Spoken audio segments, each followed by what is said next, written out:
ഇങ്ങനെ ഒരു കലാകാരൻ നമ്മളിപ്പോൾ കേരളത്തിലാണെങ്കിൽ നമ്മൾ അംഗീകരിക്കുമോ? ഇല്ല. ഇതിനെയാണ് ക്ഷമ എന്ന് പറയുന്നത്. ഒരു കലാകാരനാണ്, അയാളുടെ കഴിവ് അയാൾക്ക് തെളിയിക്കാൻ വേറെ ഒരു മാർഗ്ഗമില്ല. അപ്പോൾ അയാൾ അവരോട് അവസാനം പോയിട്ട് ക്ഷമ ചോദിക്കുന്നുണ്ട്, എനിക്ക് ഇത്ര സമയം തന്നതിന് നന്ദി എന്ന്. അനുഗ്രഹീതനായ ഒരു കലാകാരൻ എന്ന് തന്നെ പറയാം.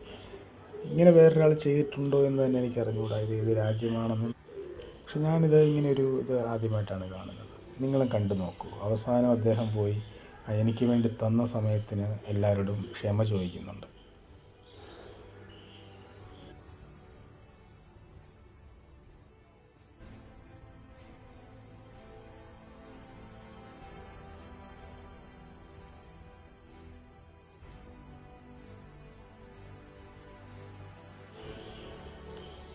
ഇതാണ് മനുഷ്യ മനസ്സ്. ഇത് നമ്മൾ ചിന്തിക്കുന്നതിൽ ഒരുപാട് വലുതാണ് നമ്മൾ. നമ്മളെപ്പറ്റി തന്നെ മനസ്സിലാക്കുന്നില്ല. അതാണ് ഏറ്റവും വലിയൊരു കാര്യം. നോക്കൂ, കണ്ടോ, അയാൾ ചെയ്യുന്നത് കണ്ടോ?